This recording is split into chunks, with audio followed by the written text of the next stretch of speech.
Does lightning occur only on Earth? No. Spacecraft in our solar system have detected lightning on other planets, including Mars, Jupiter, and Saturn, and lightning is likely on Venus, Uranus, and Neptune. Lightning is a sudden rush of electrically charged particles from one location to another.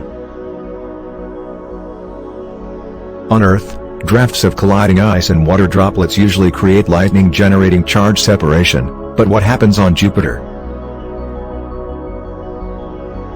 Images and data from NASA's Jupiter-orbiting Juno spacecraft bolster previous speculation that Jovian lightning is also created in clouds containing water and ice. In the featured Juno photograph, an optical flash was captured in a large cloud vortex near Jupiter's North Pole.